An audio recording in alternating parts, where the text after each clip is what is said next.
4e maintenant devant Ramon 5e. Federici 6e et Pascal Leray en 7e position. Ah, le jeune espagnol va laisser la place à l'ancien. Qui fait, il faut le dire ici, un très joli retour. Et Straibos qui est toujours là, Pierre, il est là, Kevin Straibos. Ah, il ne lâche rien, ils ont creusé vraiment un écart sur le reste du pack. Et Straibos, il croit en ses chances, alors est-ce qu'il essaye de garder de la fraîcheur pour attaquer le Roy Everts dans les derniers tours de course? Ça va pas être facile de le faire, mais en tout cas, si c'est son plan, nous, on ne peut que l'encourager à construire une deuxième belle attaque, car une deuxième chance dans un Grand Prix sur Stéphane Everts, c'est pas évident. Tout à l'heure, il l'a eu, il a fait voir qu'il avait la capacité de.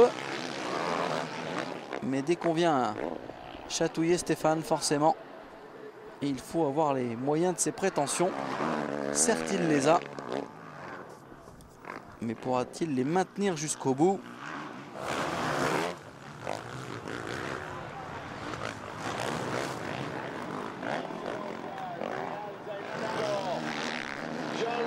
Qui devient de plus en plus compliqué avec beaucoup d'ornières, beaucoup de glisse. Et ces petits doubles bosses quand même très techniques.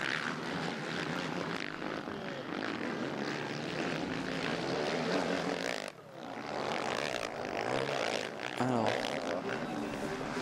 Jonathan Bargan, déjà la bonne nouvelle c'est qu'il n'est pas blessé. Oui. Alors, il a laissé échapper un podium de manche probable et surtout un podium au général. Alors après son double abandon bulgare, il va à nouveau perdre de précieux points. Ouais, c'est dommage, il a fait une belle journée. Julien Bill, le pilote suisse, 3e du championnat du monde MX3 l'année dernière. Coéquipier de Billy Mackenzie chez Yamaha Dixon. Julien Bill, il est 13e du provisoire. Oui, Tavis qui est en train de faire du beau boulot. Et De Dyker qui revient à pas de géant sur tous ses pilotes. Regardez Ken De Dyker derrière. Oui. Techniquement, il fait des choses pas mal du tout.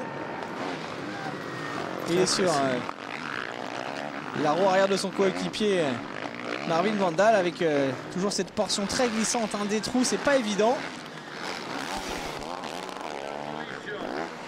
Oui, c'est vrai que De Dyker a de très jolis gestes techniques. C'est fait, regardez. Peut-être la réponse de Vandal, mais petit coup d'œil à l'intérieur. Non, je pense que Ken De Dyker a quand même plus de moyens techniques.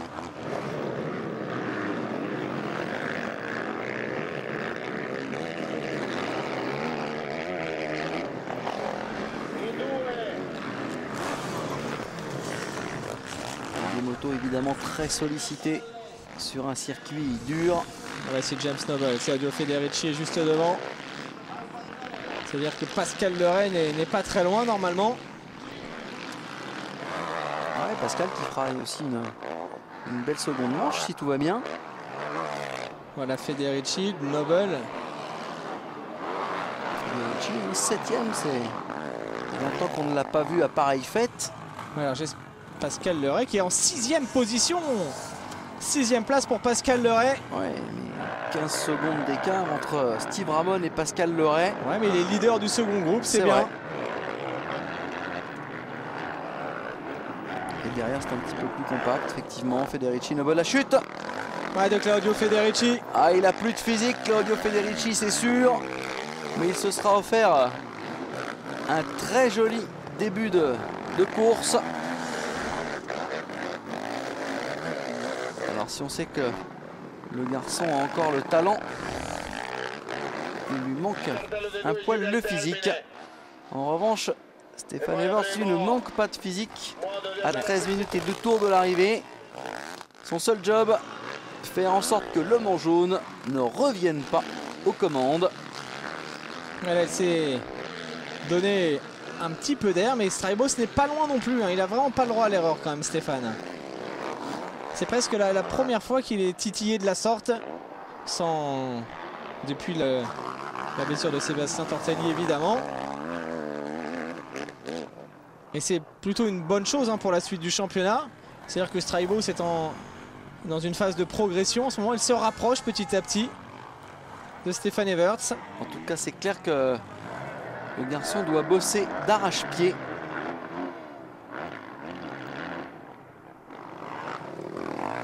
Cette Suzuki à cadre aluminium qui fait quand même des merveilles.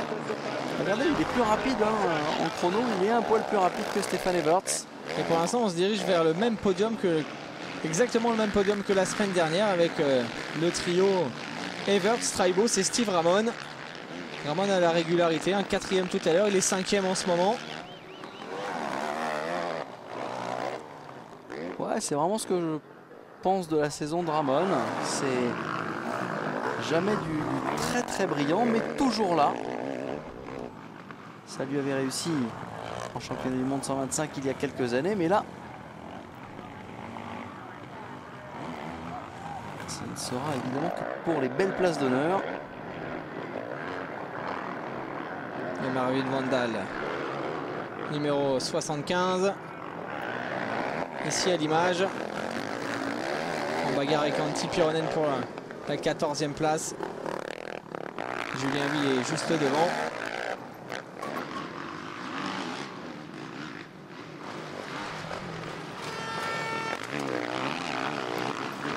Un poil moins d'encouragement hein, que tout à l'heure avec les deux pilotes italiens.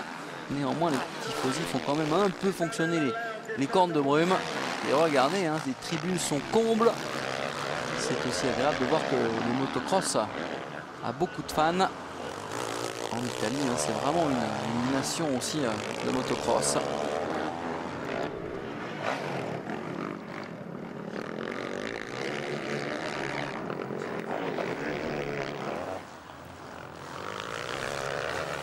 Dans cette manche, on avait également en italien Alex Salvini, Claudio Federici. Allez, l'attaque de Manuel Priem sur la Yamaha numéro 36. Manuel Priem, 8e du classement provisoire. Il a connu lui aussi un Grand Prix bulgare compliqué, une première manche moyenne.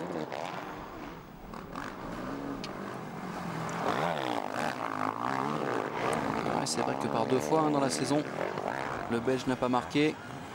La première manche au Grand Prix des Flandres. Et ici en Bulgarie. À la lutte avec Salvini, les deux hommes sûrement bientôt rejoints par Ken De Decker qui continue sa remontée diabolique. Il était 24e tout à l'heure.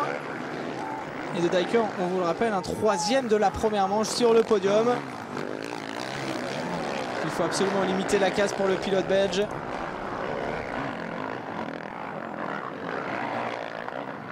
Et voilà Ken De Decker numéro 9. Et ce beau dépassement signé Manuel Priem. Pas grand chose à dire. Et De Decker se rapproche. Ken De Decker se rapproche de Salvini maintenant. Nous sommes dans les toutes dernières minutes de course de ce Grand Prix d'Italie MX1. Un Grand Prix toujours dominé par Stéphane Everts. Stéphane Everts pour peut-être remporter son 5e doublé consécutif. Et De Decker qui attaque. Ken De Decker qui attaque Salvini. La poussière qui commence à faire son apparition. Le circuit est de plus en plus sec. On ne peut pas dire que Ken De Decker ne fait pas ce qu'il faut pour revenir. Hein. Ça, c'est vraiment un gros finisher. Un petit coucou d'Alain de Bordeaux qui pense évidemment à Pichon et Tortelli. Alors, s'ils sont derrière leur téléviseur, eh bien, un petit coucou, bien entendu. Sébastien qui vient de sortir de son centre de rééducation. Il y retournera au mois de juillet. Tout s'est bien passé. Alors que Mickaël, lui, est chez lui du côté de la Sarthe. Avec un programme allégé. Alors, auriez-vous croisé le fer avec un certain Philippe Marconi en Ligue de Lorraine? Ça ne dit pas grand-chose, ça, Pierre-Yves. Un ancien adversaire, apparemment, qui souhaitait savoir si vous n'aviez pas enroulé du câble ensemble. Qui faisait un petit coucou aussi à Pichon et Tortelli. C'est vrai que nos amis Mickaël et Sébastien nous manquent aussi, bien entendu, et pour le spectacle et humainement